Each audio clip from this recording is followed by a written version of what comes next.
We have a terrific task ahead of us. We have a shattered world around us, and we must help to rebuild it. Сегодня еще раз обращаюсь ко всем гражданам России. The President of the United States.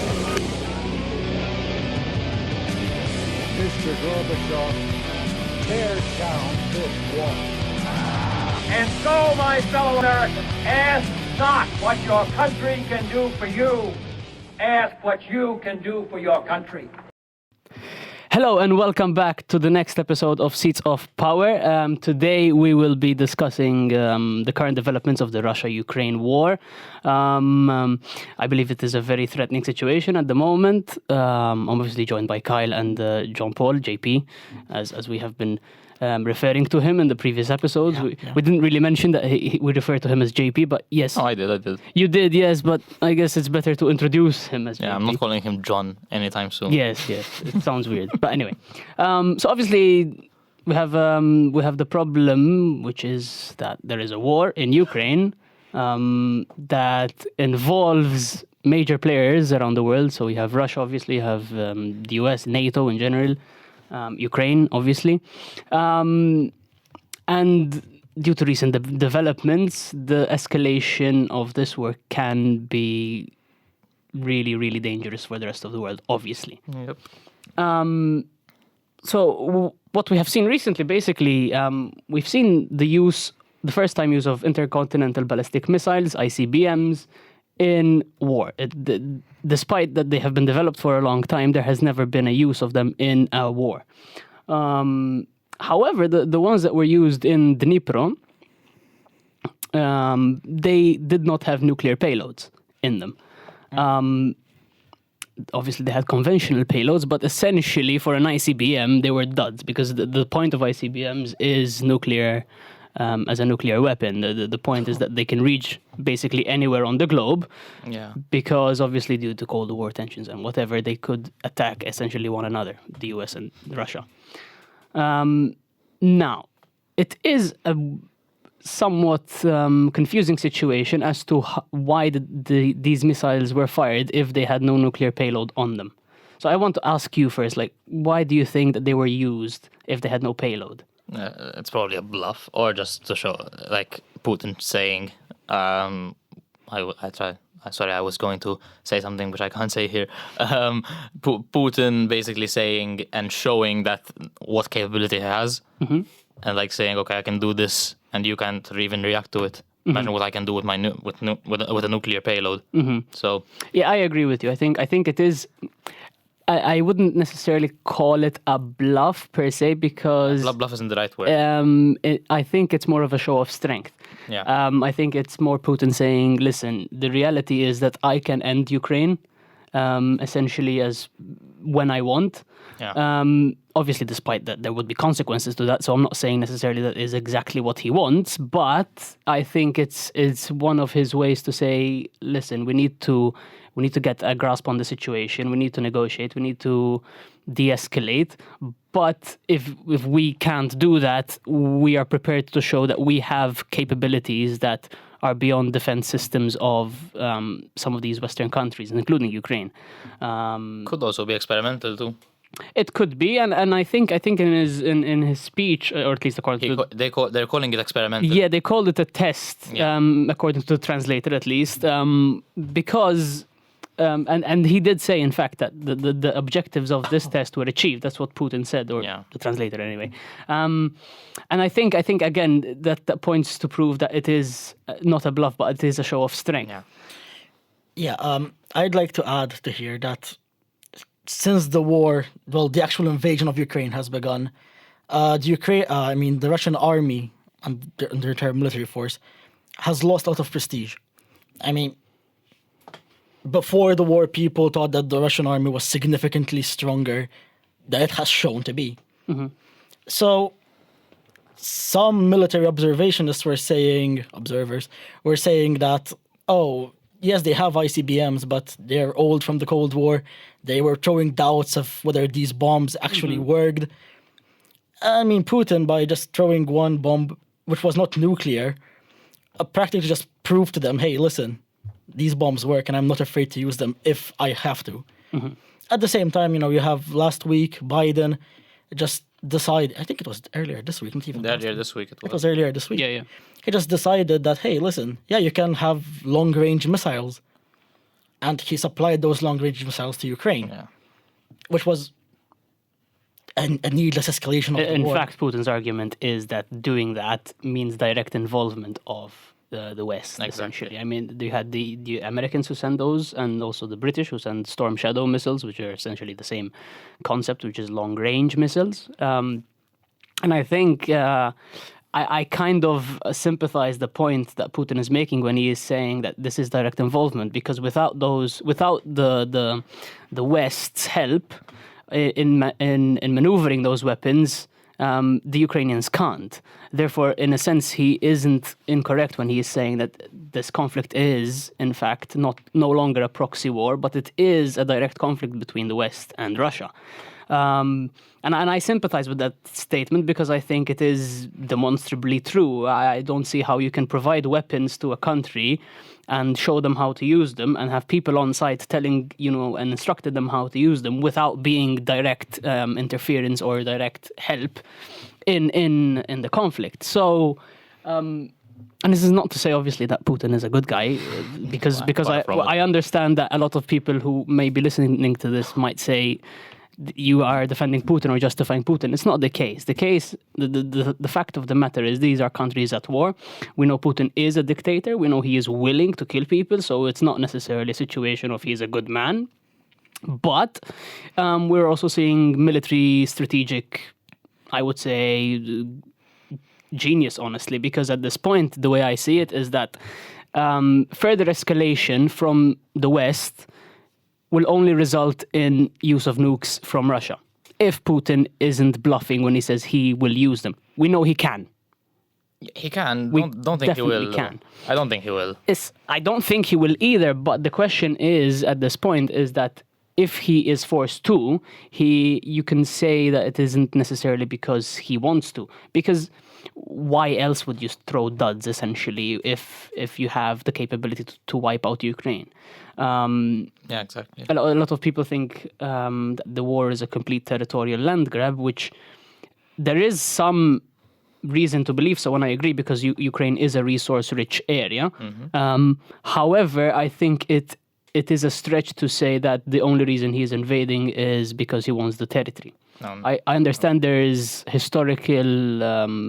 Russia has always been historically, fond of Ukraine and kind of always wanted to have control over it. I don't disagree with that, but at the same time, I think the conflict, or the as he calls it, the special military operation, started from a different perspective to having the land. In fact, I think it was General Douglas MacArthur of the US who said that if Putin really wanted to take over Ukraine, he wouldn't have invaded with a 40,000 strong army, which depending on what you think about it, it raises a valid point as to, firstly, how this conflict has been going on for a long time. At this point, more than 2 years. Yeah. And realistically, when you think about it, if it's Ukraine versus Russia solely, obviously everyone knows that Russia is more powerful than Ukraine. Obviously, Ukraine is surviving due to resources and supplies being given by the Americans. I think JP wants to say something because he just gave me a very strange look. Yeah, Please go on. He looked like MacArthur the Rock. has been dead since the 60s. No, there is another guy, obviously. It's General Douglas MacArthur, I believe it's called. General Douglas MacArthur. Wait. He just gave me the Rock eyebrow look. You can Google it. If I have the name wrong, it's definitely MacArthur. Is it? Wait. I'm pretty sure it's MacArthur. I don't think it's MacArthur. Well, we will fact check this by the time that it comes out to listeners. As promised, yeah, I got it wrong. I meant General Douglas MacGregor, not MacArthur. Point being made is that a lot of people think, as I said, it's territorial land grab, and I think there's many reasons you can view it differently. What do you guys think about that? It is territorial, definitely, and historical. We said we'll go into the history in another episode, probably. But I feel like it's also just a show of strength as well, like you maybe said. Mm-hmm. It is a show of strength. It's like, and similarly with these, with the ICBMs as well as of late, it's just Putin showing what he can do, and it's more just him. At least in my opinion, I don't think Ukraine is a rich territory, yes, and there's the historical context, and there's lots of Russians in Ukraine, lots of even, well, just in general, in Ukraine, not Ukrainians outside. Ukrainians, some of them are also pro-Putin as well. You know, and that's not an issue really, but it just goes to show that the extent of Putin's influence. No, naturally, there is a cultural conflict within Ukraine Exactly. and an ideological conflict, a linguistic conflict. I mean, This goes on. the division of between Ukrainian people with regards to Ukraine and Russia is evident to see. Yeah, exactly. That's why. Now, and- obviously, at the same time, it's probably safe to say that the majority of the Ukrainian people are against Putin because obviously Putin is attacking Ukraine. So naturally, a lot of these people will go up against said aggressor. However, at the same time, you have people in Lugansk and Donetsk and Crimea which are supporting Putin. Now, the point we're making here isn't to say that, okay, so that justifies Putin, you know, entering Crimea and entering... No, what I was going to say is that, going back to his first speech, is that he wanted to liberate Russians from Ukraine as well, and from the influence from the West, is what he said. Yeah. Do I believe him? No. Not necessarily, no, obviously not. There's some truth to it, yes, as to why 2 years ago he invaded, and now nearly 3 years ago, in January, I believe it started in January, Yeah, I think January or February. I think it was. Yeah, like 2022. Yeah. And still, it's more of a show of strength and just a big, how can I say this? Sort of, what can I do? Like, I think the point is you can encapsulate it in the phrase of what I can do but refuse to. Exactly. Do. I think that is the way I currently see it. Obviously, that's my opinion. At the same time, as you said, for example, one of the reasons that he said he invaded, which was to liberate the Russians in Ukraine, you could take it with a pinch of salt, same as you can take it with a pinch of salt when he says about the Nazi problem in Ukraine. Now, again, any country has some percentage of people who are Nazis in that country. So when Putin is saying there are Nazis in Ukraine, he isn't factually incorrect. Obviously, there would be. But using that as a reason to invade is obviously a stretch. So again, you're coming into an aspect where he's laid out several factors as to why he started the special military operation, as he calls it.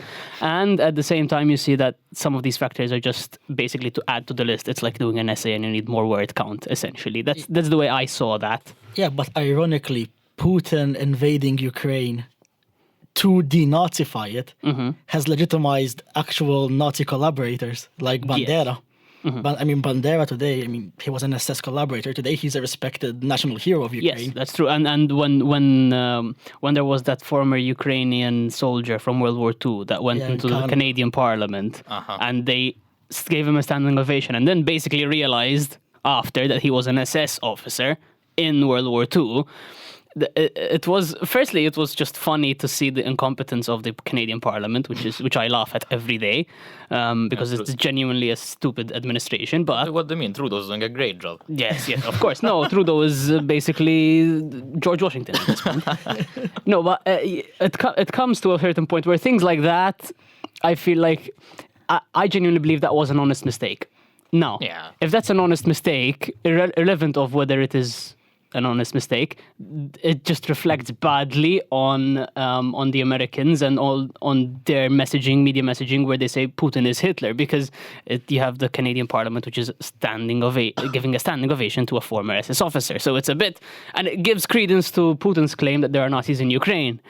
So it's not like we're talking about a conservative being labeled a Nazi. Yes, no, we're talking about an actual Nazi, a literal World War II Nazi. Which is hard to find nowadays, because given they're all mostly dead. But or in Argentina. So this is, and my point with this war is, it's a bit like, because it seems that the West, to me, is not willing to negotiate now. a lot of people will tell me, why would you want Ukraine to negotiate with its aggressor? And I sympathize with that point, because obviously, if anyone invaded anyone, you wouldn't expect the victim to be the one to say, let's calm down, and you would want to retaliate, essentially, which is obvious. And every country has a right to self-defense, obviously. Yeah. However, the way that this war has been developing in the last 2 years, in my opinion, I think it's more driven by the West in terms of driving the Ukrainian effort against Russia than it is the Ukrainians themselves.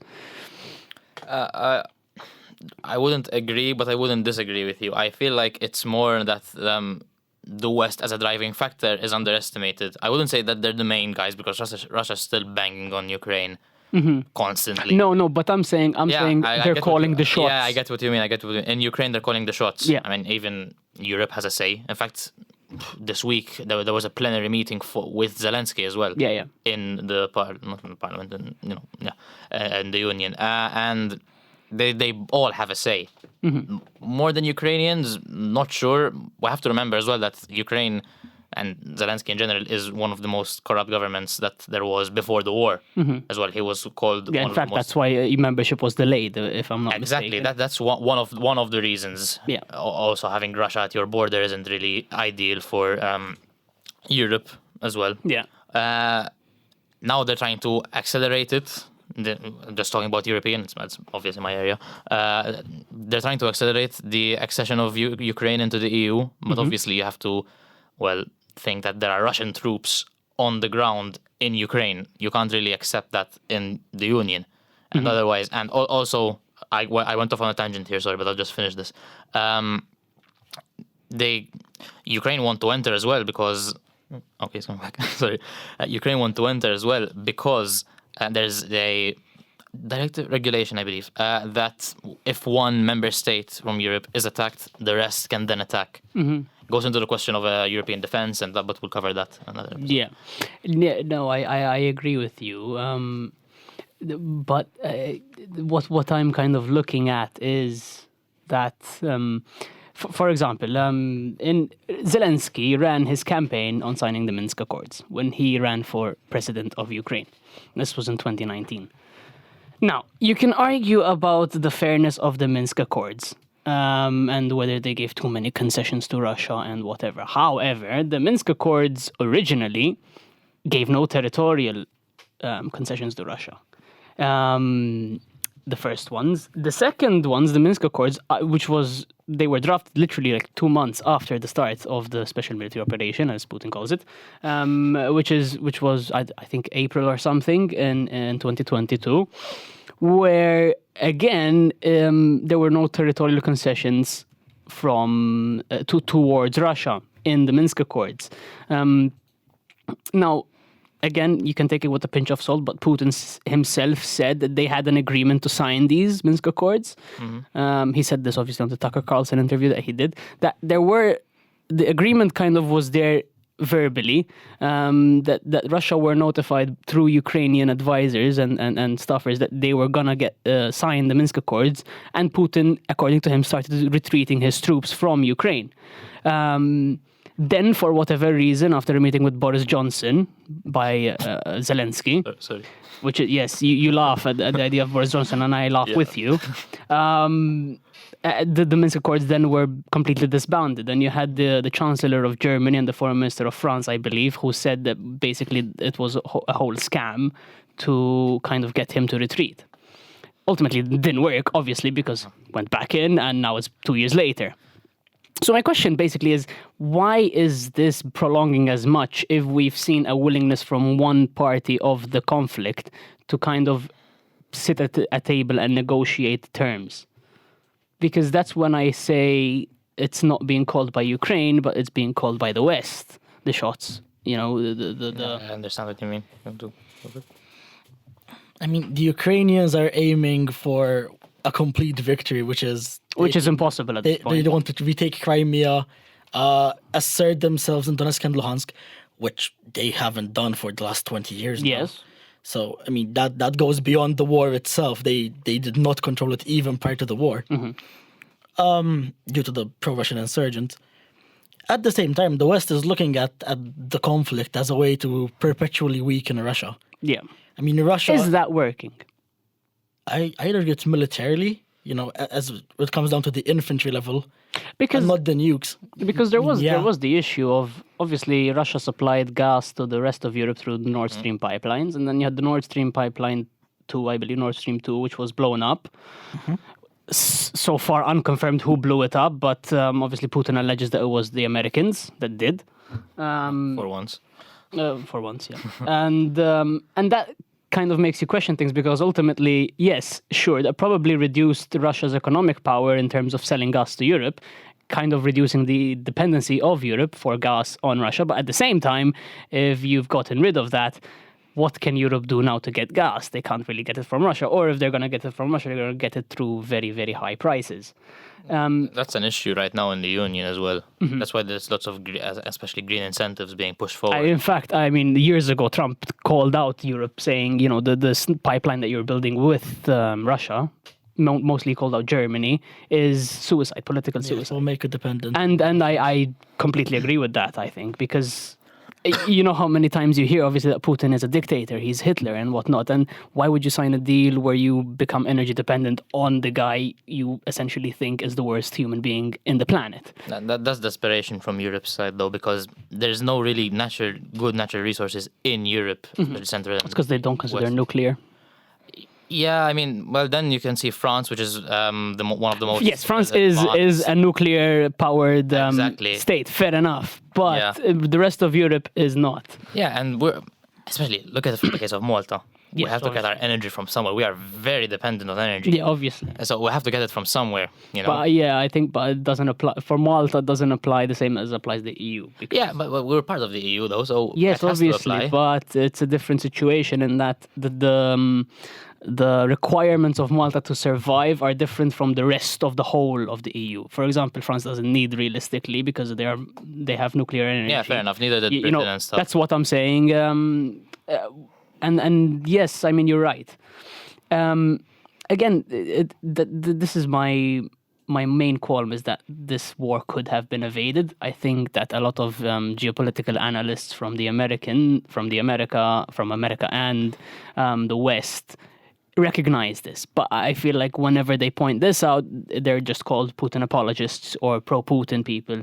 And I don't know, what is your take on that? I understand that there's a lot of people who are seemingly pro-Putin because they kind of hate the West so much that they think anything opposite and contrary to that is good. So, and I don't condone that because I think that's just, it's not reasonable. But at the same time, there is a lot of people who are raising valid concerns. I mean, you can talk about John Mearsheimer, you can talk about Jeffrey Sachs. There are so many of these scholars who are saying this conflict could have been evaded, but they just end up getting called Putin apologists. I wouldn't call Mearsheimer a Putin apologist. No, but obviously on That's the what they're being internet called. is Yeah, very yeah. much, I think Mearsheimer did hit the nail on the head, completely. in my opinion, at least. Not totally, but still pretty much he got it right when he said that the US is mainly the actor that is pushing this, extending this. Obviously Russia as well, but the US could have ceded, I guess. But then ceding to Russia is something that the US will probably never do. Yeah. So that's, I think, why it's still being escalated as well. It's just Cold War politics, which... Yeah, I agree with you. I in think the 2020s. neither of them wants to kind of let the other win. Yeah, no one wants to roll on their back and show their belly. Obviously. They still want to show that they're the main power in the world. I agree with you. The issue at this point to me is how the stance will change once Trump gets in office. Because once Trump gets in office, we've heard a lot of promises from his side that he will end this conflict. Do you think that if he manages to end this conflict, he's basically going to give in to most of Russia's demands, if not all? JB. I mean, realistically, I don't see a way that the war could end without Ukraine's officially ceding Crimea, Donetsk, and Luhansk. It just has to. I mean, the regions have been occupied by the Russians for the past 2 to 3 years now. Longer when it comes to Donetsk and Luhansk. And Crimea. And Crimea, yeah, it was 2014. So this idea that, hey, listen, yeah, we just got to kick the Russians out. It's not going to happen. Especially in these regions, as we're saying, since the people themselves, the inhabitants of these regions, want to be part of Russia.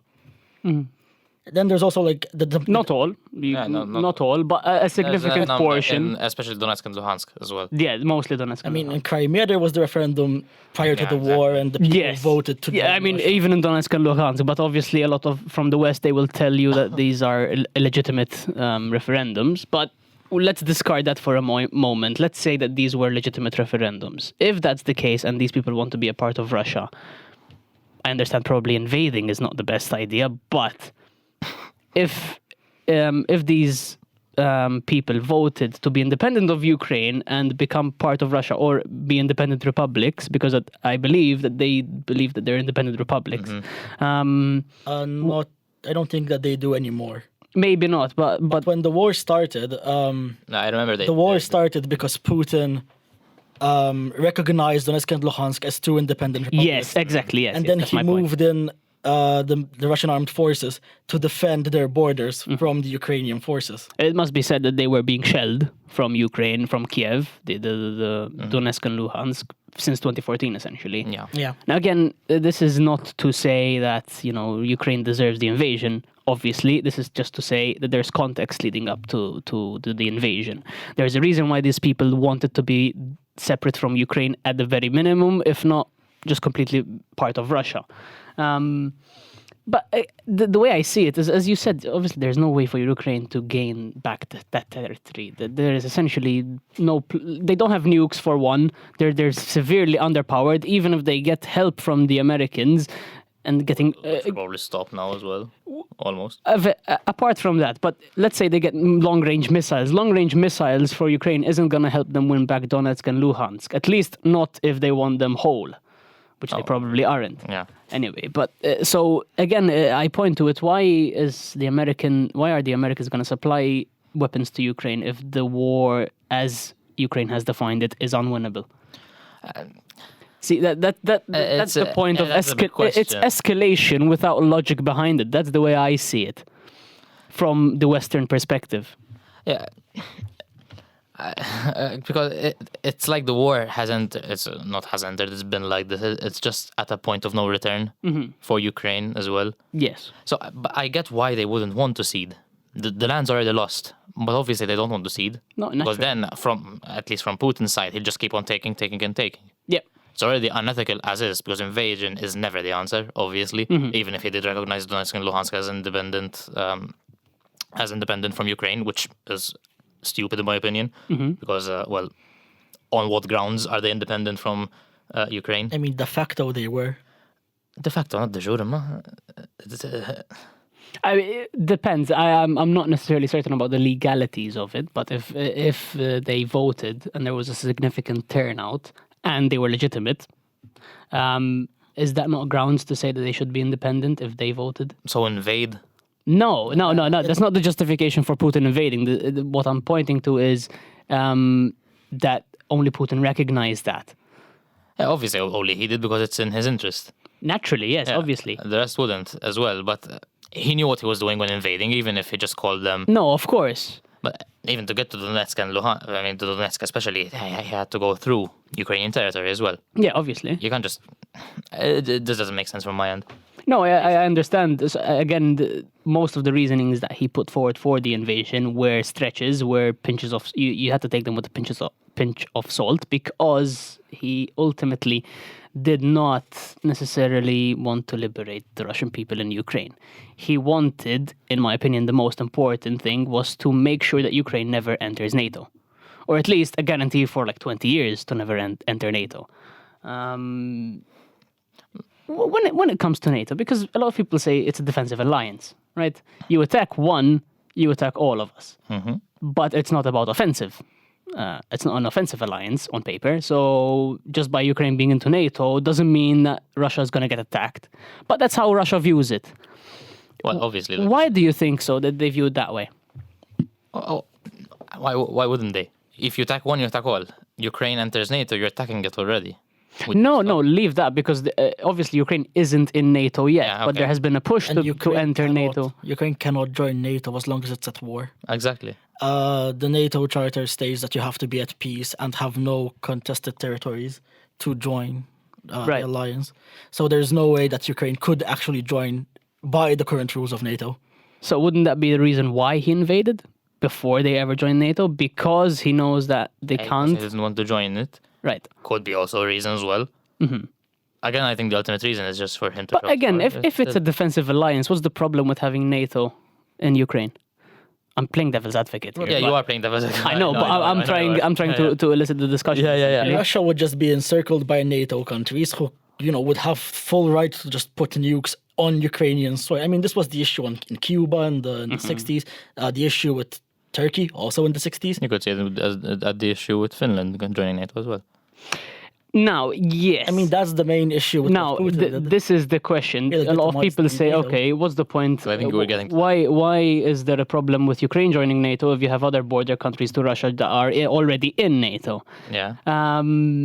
Now, I believe that the largest difference is the amount of border that is shared between Ukraine and Russia, which is quite a large amount, which is not necessarily comparable to Finland and other countries. And at the same time, the fact that knowing what type of missiles that the Ukrainians have, obviously supplied by Russia, by the US and the West, the Russians definitely view it as more of a threat, whether or not it is actually factually more of a threat or not. But also, as the issue, what we said in the beginning, the cultural impact as well, and sort of the people. And Yes. But also, Ukraine is sort of the key to Europe for Russia, in Putin's mind as well. That's what people were saying when the war started. He's starting with Ukraine, then he'll go on to Europe. I don't think he really wants. What but is it's just the base of those claims? Because I geographical though. It's geopolitical. No, claim. yes, but I think it's just fear mongering. Also, Yeah. yes, it is because I'm not saying I think he'll just invade Europe. He may be a lunatic. He's not stupid though. So I feel like, in fact, he said many times, I would not invade Poland because Poland is part of NATO, despite all Exactly. of the people saying that he's going to invade Poland next. I don't think he wants conflict. Obviously, he doesn't want conflict with NATO or with Europe. He just wants. Well, I don't know what he actually really wants. What Obviously, no I one believe knows. is the biggest thing that he wants, there's two. One, that Ukraine isn't in NATO, and he wants Ukrainian resources. I think those two things can be true at once without disproving one another. I think he also wants influence as well. Naturally, obviously, he wants influence, but I think at the same time, given that there are so many Western commentators that are kind of commentating against the West and sort of justifying or explaining or showing more of an effort to understand exactly why Putin invaded, I think that's also in the West happening, and it's kind of changing the way people are thinking about it. and I mean, that's good. You've never seen more of an understanding perspective of Putin in the Republican Party in America than these last 2 years, because it's insane to think like 20 years ago you would not have said the Republican candidate or whoever, a Republican Party member in America would justify / understand what Putin is doing. And that's you good would- because sorry, continue. No, you can. I was going to say I was going to bring this up. It's just also what we are receiving from the war is not always because we're only getting one side mainly. In the I media would as well. debate that point because But it depends as of where late- you're getting the yeah, information. as of actually. late, though, in mainstream media, Yeah, at least, it's yeah. always the West. But in my opinion, it's just two devils. They're both. I don't like I don't like the US. I don't like Russia, really. But we were fed to believe that Russia is the bad guy and the US is the good guy. Yes, I Still, obviously, sorry, Yeah. I just want to clarify. I'm not playing devil's advocate as well. Only Jake's doing that. But still, the US isn't peachy. Let's say that. as well. No, for sure, and I think you'll find that we have throughout future episodes we will see that we do not like the US at all. But anyway, the point to me now is that Putin can end this. Yes. He definitely can end this, and he can end it with basically no regard for casualties and bloodshed. Yeah, he won't though. But he isn't doing that. Now, my point is, if he is such a brutal invader and conqueror and, he wants to reestablish the Soviet Empire, essentially, why isn't he doing that? Now, in my mind, I think he isn't doing that because, again, I think he wants two most major demands, which is NATO out of Ukraine, at least a guarantee, which you can argue how effective a guarantee will be, given that we already had a guarantee that NATO would not expand. But leave that aside for a second. Leave that aside for a second. Can a guarantee actually from the West to not enter Ukraine into NATO, can that actually work? Because can they keep their promise? Can the West actually be trusted to say, yeah, Ukraine is not going to join NATO? Short answer, no. Because that's the thing. And I feel like that's actually the reason why Putin initially invaded instead of trying to negotiate it. Now, again, this is not to say that the correct thing he should have done is invade. But this is to say maybe he did invade because he didn't believe there could be negotiation. You're just saying you're saying what you thought he was thinking. Yes, I'm obviously speculating. And I'm throwing stones. So it's not by no means am I an expert or know Putin personally. We're just students. Yes. But yeah, it points to me that it's a bit again, as I've said, it's an unnecessary conflict. I believe it could have been evaded. Now, what happens now is a question of if there are adults willing to actually have a conversation. And at this point, in my opinion, and I genuinely sympathize with the people of Ukraine and people who have died and lost family members and whatnot. But there is two options at this point. Continue this war, and Putin will continue this war not by completely eradicating Ukraine, but continuing it slowly, right? Or you completely surrender and essentially give up and give in to his demands. Knowing, however, that if you do that now, perhaps it's better than if you wait and keep going and then you lose even more territory. Now, that was the whole argument behind the Minsk Accords, because by the Minsk Accords, Putin was not gaining the territories that he has now. Yeah. But now, obviously, if the war has to end today, he would definitely get more territory than back in April 2022. So the question is, do you surrender now and keep what you have? Or do you keep it going and potentially lose more? Well, potentially, I probably lose more, because I don't think, again, that they can stop the advancement of the Russian troops. Or option 3, nuke everything.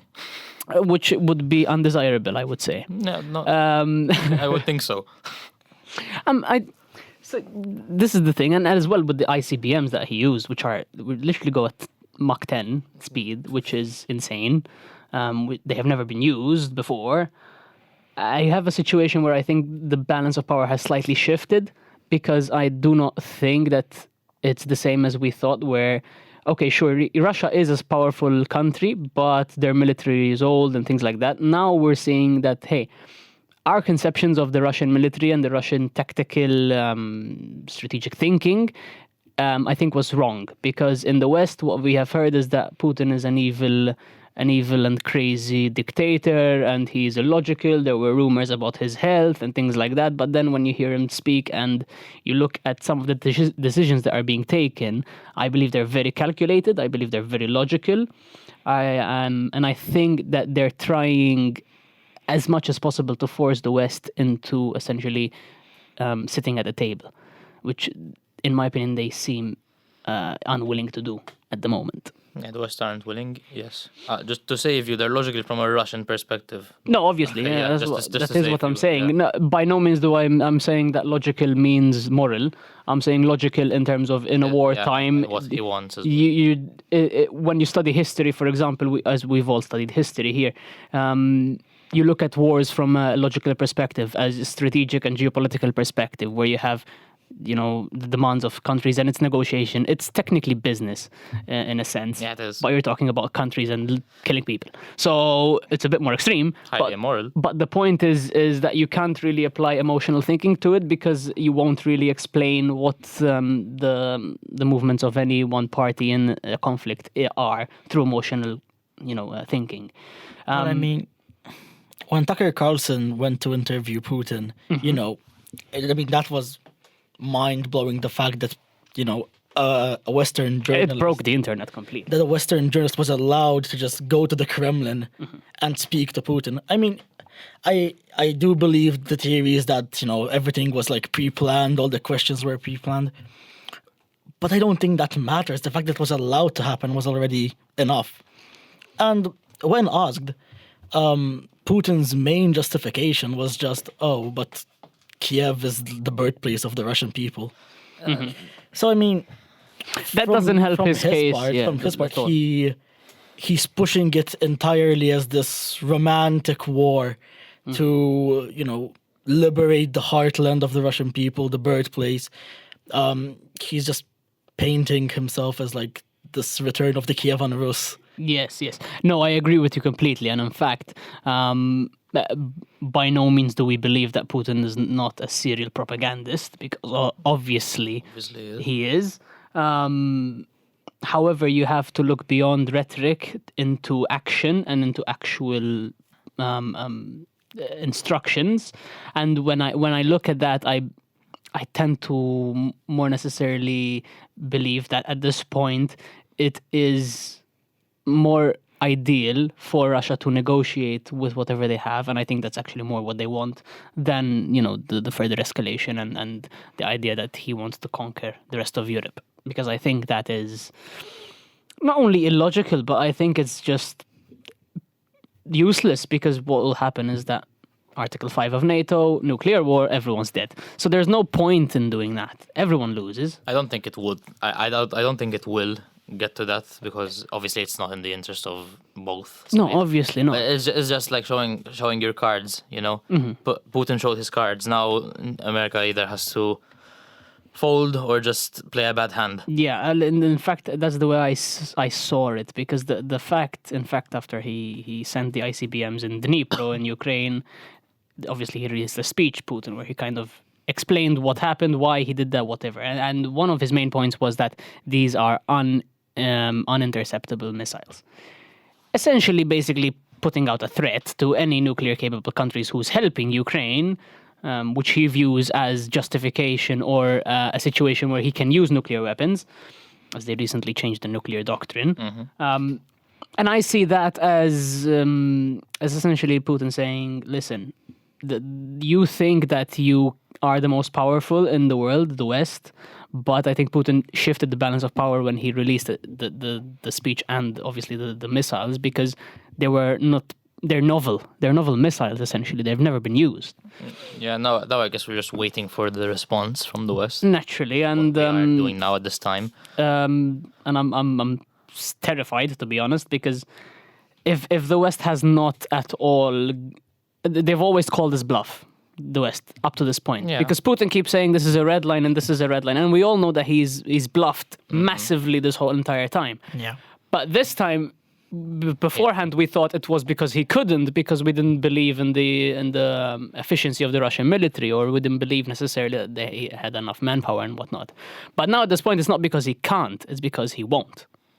So that's completely shifted, in my opinion, the balance of power. Yeah, because now he backed his claims. Yeah, that's the thing. As you said, he showed his cards and he's got a straight flush, essentially. Yeah.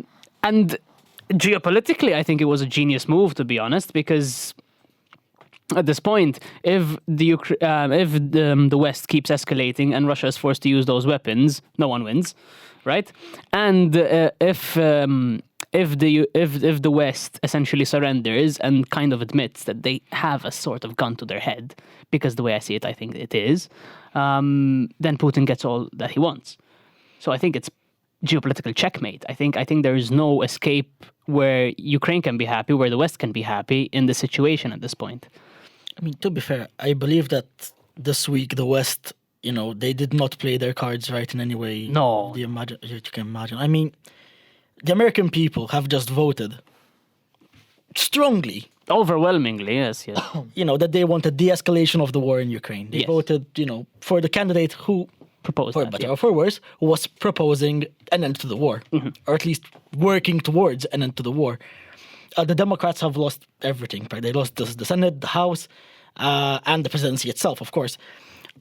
So this idea that Biden comes along in his last 2 months and says, hey, listen, yeah, I'm just going to needlessly escalate the war despite the wishes of my people. I mean, it's terrible. It And feels apart, like he's just a apart child. from that is the fact that let's agree, just for the sake of conversation, let's say that Putin's claims that helping Ukraine with these long-range missiles is direct involvement by the US, right? Let's agree that that is the case, for the sake of conversation. Because my point is, if that's the case, then Biden essentially declared war without congressional approval, which is unconstitutional and impeachable. Now, obviously, America kind of has a history of doing that, but let's look beyond that and say, okay, not only was that stupid escalation and needless escalation, but it was also done unconstitutionally, if Putin's claims are true. If American politicians will recognize it as a declaration of war, essentially.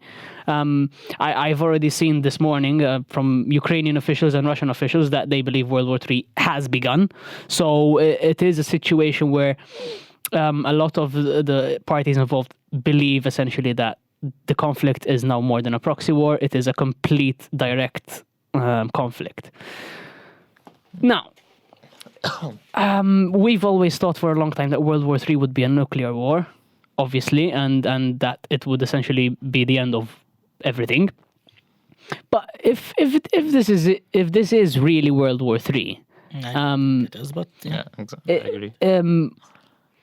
Do nukes have to be used for it to be considered World War III? Well, no.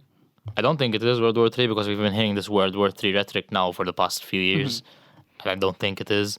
But now we're hearing it from Ukrainian officials and Russian officials. Medvedev said it. Well, yeah, but even Ukrainian officials have been saying that for a while now. Especially if the first thing that Ukraine did when Russia invaded was they put a political cartoon of Hitler and the baby Putin. Mm-hmm. And that's essentially them saying, okay, listen, this guy's doing the same thing that Hitler did. Yeah. But I mean, it has been very clear that the Ukrainian diplomats want the world to view the Russian invasion as World War III.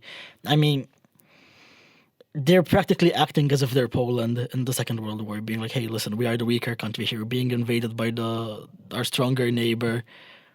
We want the immediate, intervention of the West. I mean, even a month ago, when they asked Zelensky what in his mind would have been the solution to the war, he just said, we join NATO. So in his mind, the solution to the conflict is the global war. Not only that, in his mind, the solution to the conflict is the precise exact reason why the conflict started.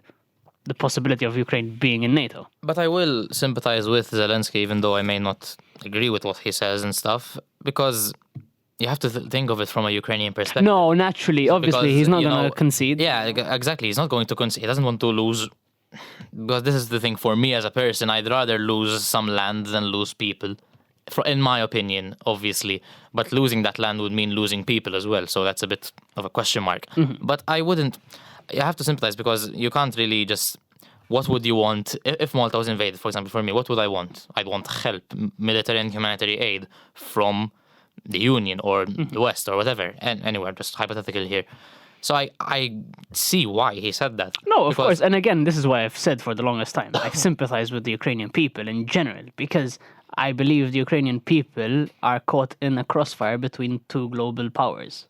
Exactly. I completely refuse to believe that this is completely regional between Ukraine and Russia, because it obviously isn't. No. If it was, it would have been solved.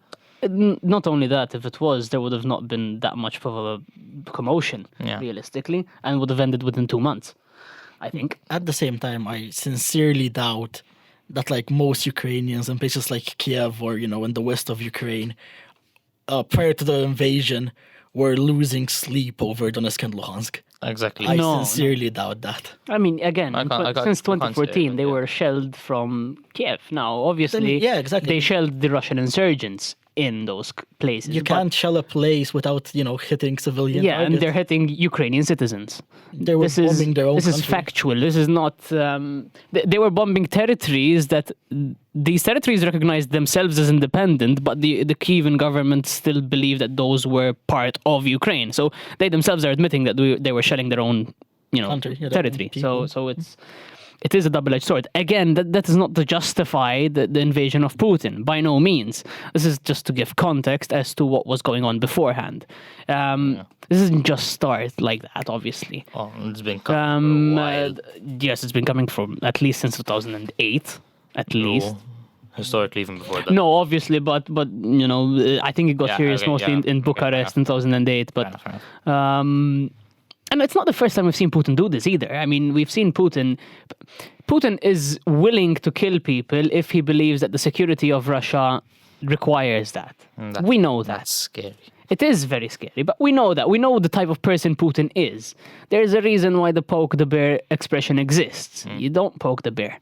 Now, I understand, again, from the Ukrainian perspective, that is, you get attacked, you need to defend yourself, you need to retaliate. And if you don't have the capability, you need help. I understand it completely.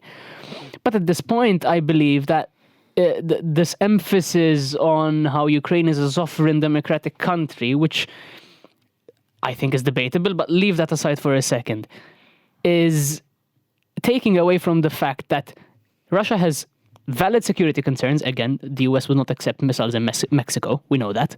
And it's happened before in Cuba. Yeah. So there is valid concerns, and you failed to hear out the one guy would invade countries because he's done it before for that specific reason. He invaded Georgia for essentially basically the same exact reason.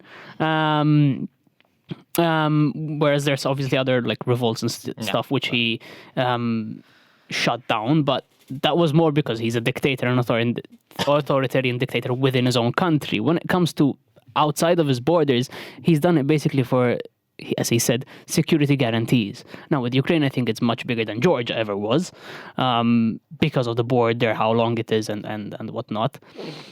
So this is my point. It's like, why would you even try and poke the bear who will get angry and will hit you if he thinks that he has to? It's illogical. From the West side, it is illogical. It's completely illogical. Yeah, and that's just my main. What angers me as a person, individually. I'm not speaking on behalf of this show or anyone here, but it's just people think that the US, like I said, they think they're the good guys in mainstream media. They're pointed as the good guys, and it's just not the case. It's just two bad guys fighting it out. Yeah. No, I agree with you, and thank God that nowadays it's changing. Now it's changing. The media landscape is changing, thankfully, yes, due to apps like X, because there is so much more decentralized, and you can clearly see that there is less control by the American establishment. Yeah. Where you can get for example, Russia Tonight is censored basically everywhere in the West, even in Malta. Yeah. I can't find it on YouTube or Facebook. You can't find it. But on X, you can find it. Now, obviously, people will tell me, if you're listening to Russia TV, you're just going to get Putin propaganda. But you're not wrong. You're not wrong. But you're getting Western propaganda from any mainstream media here. So the only way to get some idea of the actual objective truth is to listen to the extreme sides and try and see where they contrast, why they contrast here, what are the reasons why he might be right whereas he might be wrong, things like that. That's the only way you can really define truth at this point. Now, obviously, as we know, the first casualty of war is the truth. It's propaganda warfare is rampant, but at the same time we have to picture that we are in the West, and I think it's very easy to see when you compare the mainstream media to something like X, where you can see a massive and clear difference, which I think has helped a lot of people to kind of have these different perspectives to Putin and Russia for their objectives. This is what I said before, that we mainly get mainstream media from the West. Yeah, I wanted to make a point, but I forgot to do it. But yeah, I agree with you, because it's insane, and in fact, I think it's gonna become bigger. I think mainstream media is losing so much credibility and trust and popularity that people are gonna turn to independent people on social media. Yeah, I guess that makes sense. Sorry, I'll just ask JP a question. What do you think the solution is? What would to the war? Obviously. Well, I mean, you should mediate the peace talks. I have talked about this before. I mean, even in the election episode, I had talked about this because, okay, so as long as the Democrats are still in charge, there's nothing that's going to change, right? But I do believe that Trump at least will attempt to have a summit. Mm-hmm. But the way I see it, there's no way that the war could end without Ukraine, officially ceding at least Donetsk, Luhansk, and Crimea. Yeah, I agree with you. I agree with you too. I think that's the only outcome. Technically speaking, the Russians have claimed more. They have claimed Zaporizhia, and they have also claimed Odessa. But I mean, they're not in Odessa, and well, they are currently in Zaporizhia, so that would be technically the victory for the Ukrainians, that they won't lose everything. But just, When would it stop though? If you see it now, when would he stop? Because he would, at least from my end, he'd say, okay, they ceded this much. Let me try and take a bit more.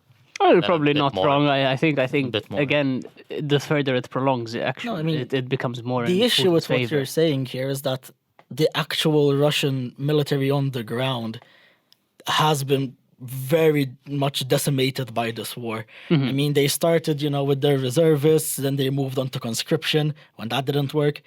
I mean, now they're fighting with convicts. And But with, there's a similar North problem Koreans. in Ukraine. So Yeah, of course, it's on both sides. But well, Ukraine. But then the question comes a if larger both, level of if both support. are short on manpower, the question comes on the technology that they have, and when you do that comparison, there is no comparison. It's Russia all the way. That's why I'm saying the further this prolongs, the better it is for Putin ultimately, because if better in the terms of the more he's going to gain from it immediately.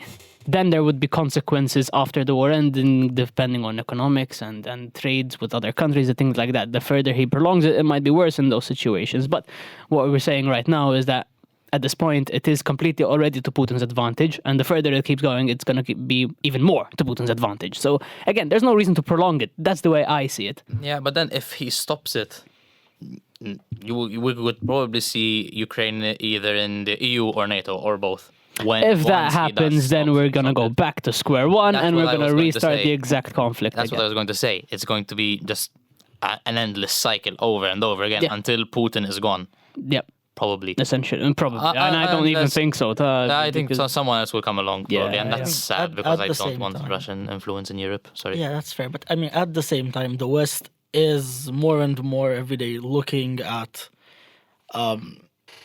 Ukraine as baggage.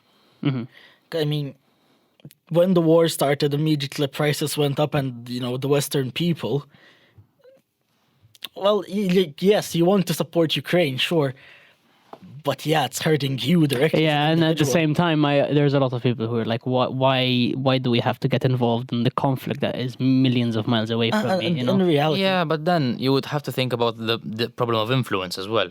'Cause as a European Union, obviously I'm speaking on behalf of Malta, I'm speaking from a Maltese perspective, we are mainly influenced by the US in Europe.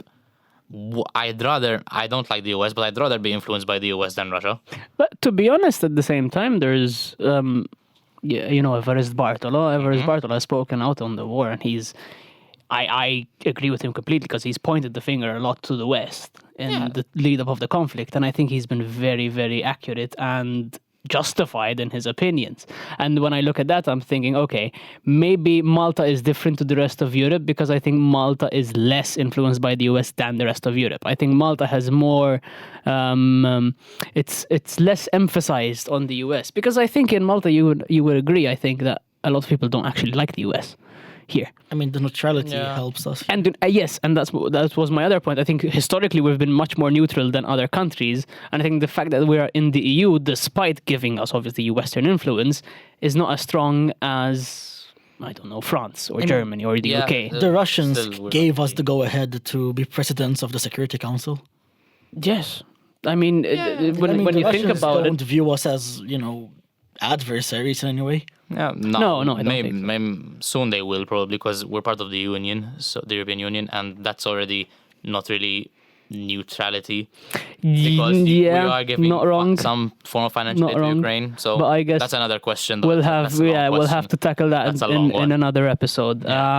With that, we're going to conclude. Thank you for listening to this episode of Seats of Power, and we'll see you in a bit.